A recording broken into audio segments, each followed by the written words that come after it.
Again from the People's Republic of California. Wow, February 15th, 16th. These banks, and someone uncovered a bank memo in Oklahoma and Arizona. They're going to have a region-wide, maybe nationwide, maybe international, the way things are looking now. And we need everybody to be looking at this on February 15th and 16th and looking towards your bank and seeing if they're participating in this insanity. They're going to have a quote-unquote disaster recovery drill.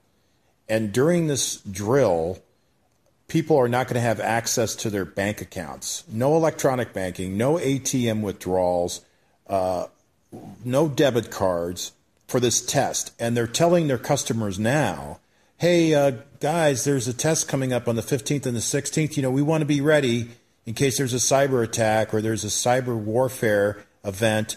So just so you know, you're not going to be able to get any money.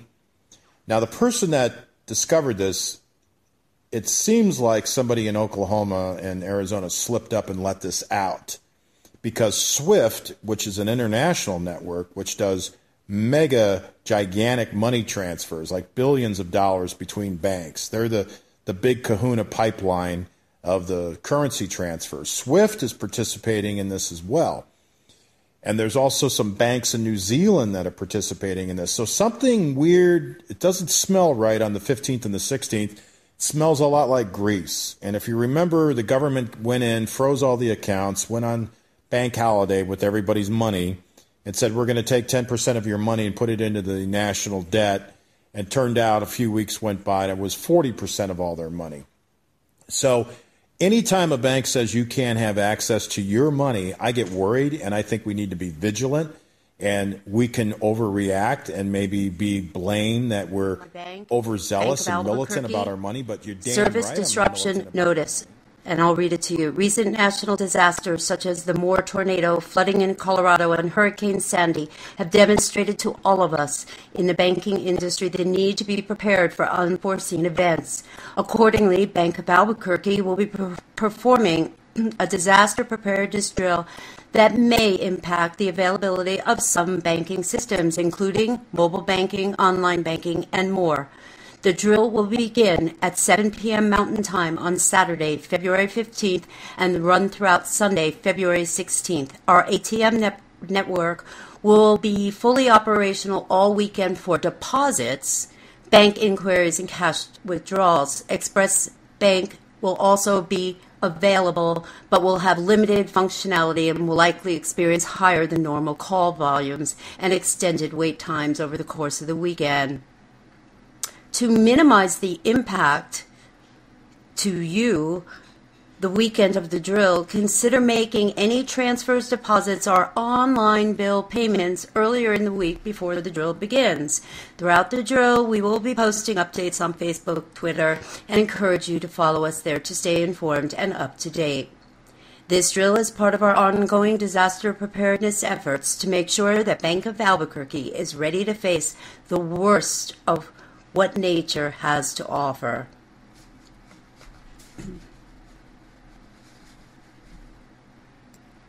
Bank of Albuquerque is a subsidiary of the Bank of Oklahoma, as well as other small local banks in the Southwest.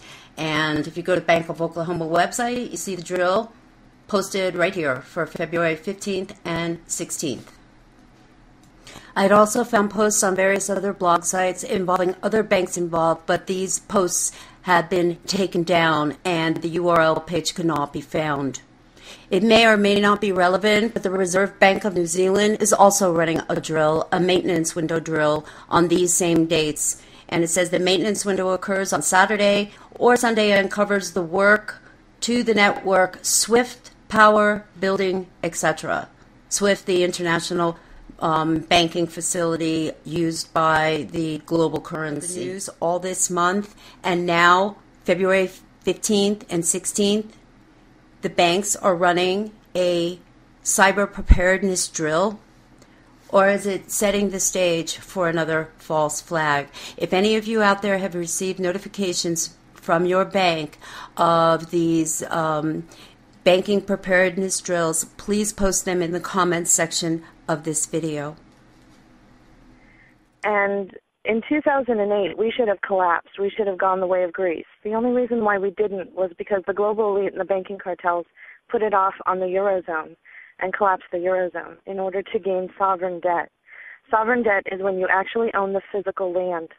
You don't just own the buildings. You don't just own the people and the money. They're extracting wealth so that the only thing that the governments will have left to give them is the actual land that they own. While they're doing this, they're amassing this wealth in order to redirect it toward martial law endeavor, and not just in America, but globally. They want to lock down every country and force us into global governance, eventually force us into a global reserve currency that is like the Bancor that the IMF has been pushing. So in 2008, when Hank Paulson went to the Congress and said that they had to bail out the banks for $700 billion or martial law would be declared, they weren't lying. They went ahead and passed that, and they gave this money to the Chinese. But the Chinese, since then, have been backing their currency, their fiat currency, in gold. And China's been doing this, India's been doing this, and Russia's been doing this. Media or otherwise, you have 72 hours. Why don't you repeat that? Help people understand what that means. When they're going to roll out martial law, they think that when the financial collapse hits the shores of the United States, they have 72 hours. So with my Deutsche Bank informant and talks with other people in the alternative media, my contacts, I just think that it's possible that a scenario like this, I'm not saying that this will happen, but a scenario like this, and it would give you something to look for, a little red flag to look for. Let's say that the banks all say that there's a virus in all the banking systems, all of the banks, and they have to shut down, like on a Friday. We know that the Obama administration loves to do things on a Friday afternoon or when we're celebrating New Year's Eve. So Friday afternoon, they would say they're going to shut down the banks and get rid of this virus over the weekend. And on Monday morning, everything would be back up. Over the weekend, you wouldn't be able to use your ATM or pay any bills online.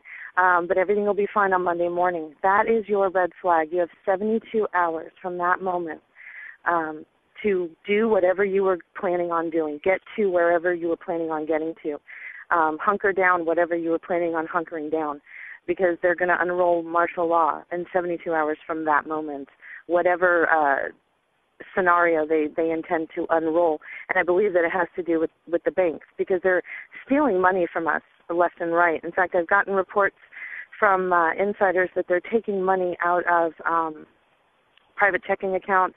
They're also stealing heirlooms. The Bank of America has stolen heirlooms out of people's safety deposit boxes and ship them from one coast to another, and then claim that they didn't know that it wasn't that it was this customer's property, and then they'll send it back, but they never do. They're trying to squeeze out as much money as possible. And with MF Global and John Corzine, that was a beta test to see if they could take secured customer funds and get away with it, and they did. They're coming for our private checking accounts next. They're looking for as much money as they can to fund this not only domestic but global police state. So like I said, if you hear of anything with the banking industry, and I personally think it might be a false flag with an internet virus or a virus in the banking system as far as their computers go, then you have 72 hours from that time to go ahead and do what you were planning on doing. If you go back in history, the reason why we went after Gaddafi was because he was presenting the dinar, which was a gold-backed currency that he was getting together with other countries like in Africa. He was going to subvert the global reserve currency, which is the U.S. dollar, and destroy its complete value by backing it with gold, because the central bankers haven't dealt in gold since 1934. So in order to avoid all of this, the central bankers are going after Iran right now, and that's what this war is about, to try and stop India and China and Russia from buying Iranian oil with gold. Because if they destroy the global reserve currency, which is the U.S. dollar, then what we're going to have is we're going to wake up one morning and we're going to be like Greece in cities, and then go ahead and locking it down and seeing how it works, kind of like a war game. One thing I forgot to mention was through the Deutsche Bank informant, I was alerted to the idea that they're going to possibly create like an internet virus that would attack the banking system. You know, like they're using Flame and Susnet.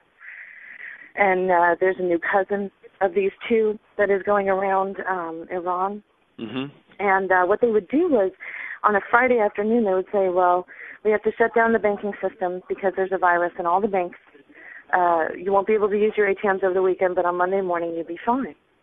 Well, if you hear of anything like that, you have 72 hours before they roll out martial law. So wait a minute, Suzanne, you're saying that if you see anything like that in the news media or otherwise, you have 72 hours? Why don't you repeat that, help people understand what that means?